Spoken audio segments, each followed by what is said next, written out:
Good morning mga boss. Update tayo mga boss sa ating munting backyard mga boss. Malungkot na umaga mga bossing.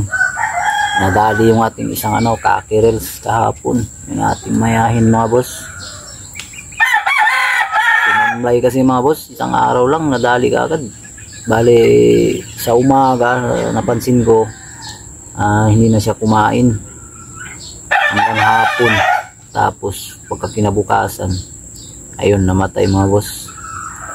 So pa-comment below mga boss kung ano ba yung sanhi, bakit ba nangyari yun sa ating kakirels dyan sa mga sa mga veterano na sa breeding, kasi tayo bago lang hingi naman ng advice kung anong dapat natin gawin, kung bakit ba nangyari yun, tapos para maiwasan natin sa susunod na mga sisiw natin mga boss. So papakita ko mga boss yung yung kapatid ng nadali mga boss na kakirels natin. So ayan mga boss, ito yung kapatid mga boss ng ating kakirels na nadali. So yun yung isa mga boss, yung halimbuyugin, parang matamlay.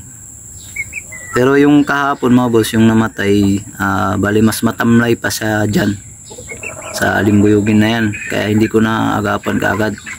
So bali ito mga boss, itong tatlo hinuli ko na, tapos pinainom ko na lang ng ambroxetil. So ayan mga boss, buhay pa kaya ito. Ang matamlay kasi, nakakalungkot na isipin mga boss, nakakapanglumo talaga mga boss.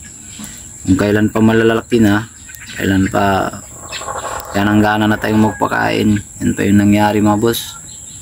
Yun lang mga boss, pahingi ng advice, comment below. Salamat mga boss. God bless.